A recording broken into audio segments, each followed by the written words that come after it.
For hundreds of years, researchers have puzzled over the enigmatic illness that swept through the Aztecs in the mid-16th century. It's long been assumed that the Aztecs were one of many Central American groups to be wiped out by European diseases like smallpox or measles. However, recent DNA testing has unearthed new evidence about what really went down, epidemiologically speaking. So, today we're going to take a look at the mysterious disease that nearly wiped out the Aztecs. But before we get started, be sure to subscribe to the Weird History channel. After that, we'd be much obliged if you would leave a comment and let us know what other historical mysteries you would like to hear about. Okay, let's head back in time to a very different America.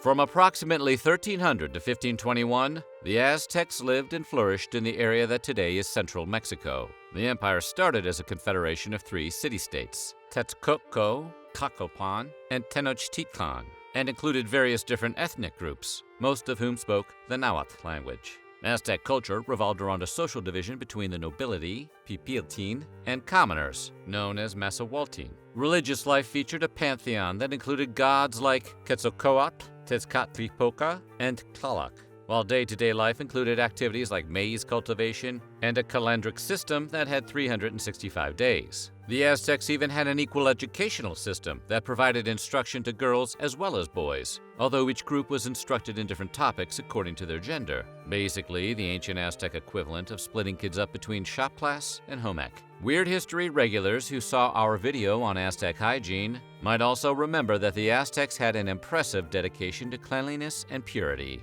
derived from cultural traditions tracing back to their Olmec, Mayan, and Toltec predecessors. The Aztec Empire would reach its zenith in 1519, when they first made contact with a group of Spanish conquistadors led by Hernán Cortés. And things were pretty much all downhill from there. Cortés is that guy who shows up to the club 10 minutes before last call and just ruins the night for everybody.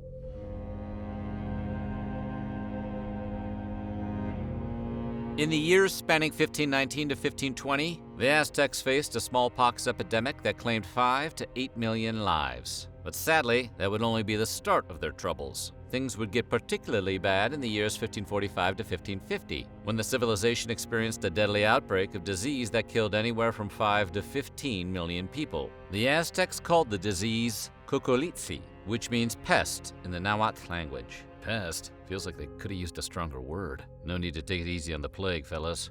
The destructive disease was lethal in a matter of 3 or 4 days. Victims ran a high fever and then bled from the eyes, nose, and mouth. As we mentioned, about 15 million Aztecs succumbed to the disease over the course of 5 years. To put that number in perspective, 20 million people died from the bubonic plague in just under a decade. While these numbers seem roughly comparable at first, consider that the Black Death spanned the entirety of Europe, where the 15 million who lost their lives to this disease were all concentrated in Mexico. That's one potent bug. As if that wasn't catastrophic enough, a second epidemic of the same disease struck between 1576 and 1578, wiping out an additional 2 to 2.5 million people, which would have constituted about 50% of the remaining native population at the time. Those who survived would then face 8 smaller outbreaks over the next 6 decades. Cocoliztli was more tenacious than Duolingo notifications when you miss a lesson.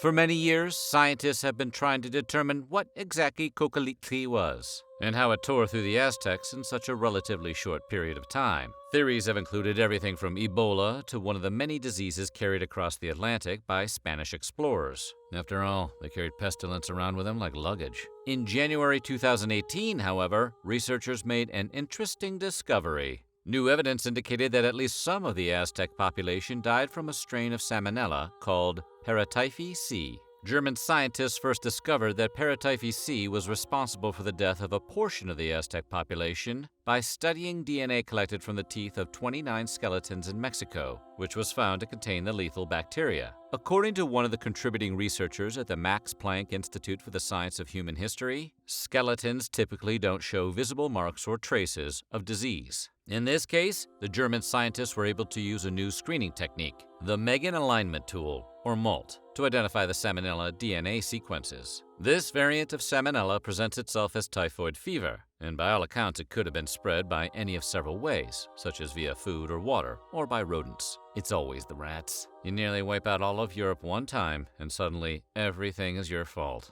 Wait, scratch that. It was actually several times.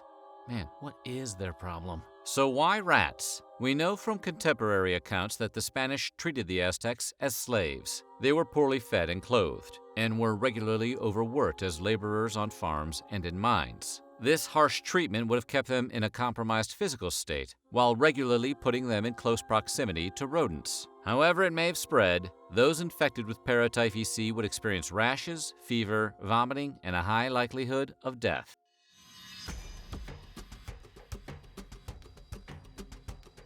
European explorers introduced diseases like smallpox and measles to native populations. But are they also to blame for the plague of salmonella that shredded the population? The answer is almost definitely. Scientists tested skeletons of Aztec people that had been buried prior to the arrival of the Spanish, and those remains showed absolutely no evidence of the fatal bacteria. And while only 5 skeletons were tested, the bacteria hasn't otherwise been found in Mexico. It has, however, been found in remains in Europe, notably in the DNA of a Norwegian woman who perished in 1200 CE, who is probably not thrilled we're airing her business like this 8 centuries later. This means the disease that decimated the Aztecs may have already been present for as long as 300 years in Europe. And while it still can't be ruled out that the pathogen existed in Mexico prior to the arrival of the Spanish, no evidence to that effect has ever been found. Most experts agree the Spanish likely introduced the bacteria to Mexico, especially given the severity with which it affected the native Aztec population.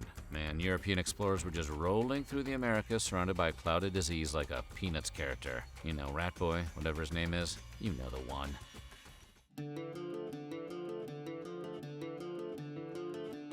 New evidence has suggested the deadly impact of cocoliztli was worsened by climate conditions. Between 1545 and 1576, there was a mega drought that spanned the entire continent. It was the worst drought Mexico had experienced in over 600 years. Researchers were able to use tree ring evidence to determine how much rain fell during those years, and they discovered a correlation between the drought and the massive death toll associated with cocoliztli.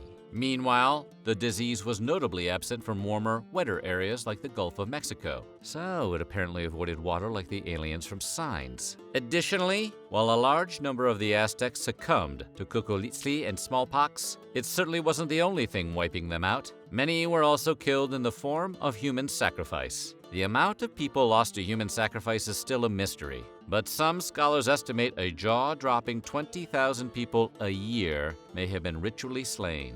In July 2017, a tower of 650 skulls was found in what was formerly Tenochtitlan, now Mexico City. Historians knew the Aztecs had built some of these towers to frighten the Spanish, but they expected to find only the skulls of warriors, slaves, and prisoners of war. This tower, to everyone's surprise, was constructed with the skulls of women and children. Women and children first is a good policy until, human sacrifice. The potentially large number of sacrifices, plus the loss of 25% of the population to smallpox, already put the Aztecs at a massive disadvantage when it came to fending off the Spanish. Those losses, combined with those of the mysterious bleeding epidemic, meant they did not have much of a chance of overpowering the formidable conquistadors.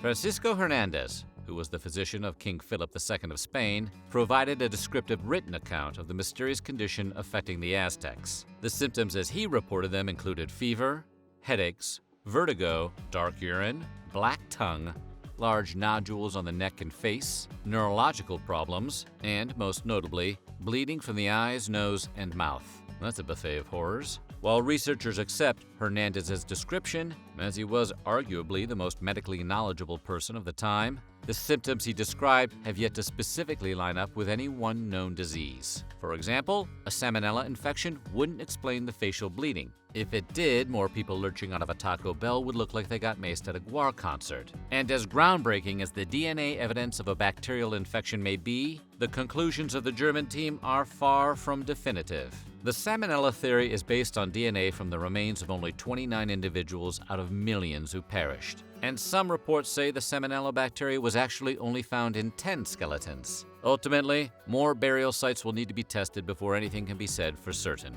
That's easier said than done, however, since there's currently only one known burial site containing cocoliztli victims. So while we may now have at least a partial answer to the question of what caused the deaths of 80% of the Aztec population, it's still entirely possible that the Aztecs were affected by more than one condition, or something that is still unknown to modern medicine. One researcher from the University of Wisconsin-Madison, who was not involved with the study, theorized the large number of deaths could simply be from the general consequences of colonialism, including disruptions in food supplies, famine, changes in the concentrations of populations, and relocation.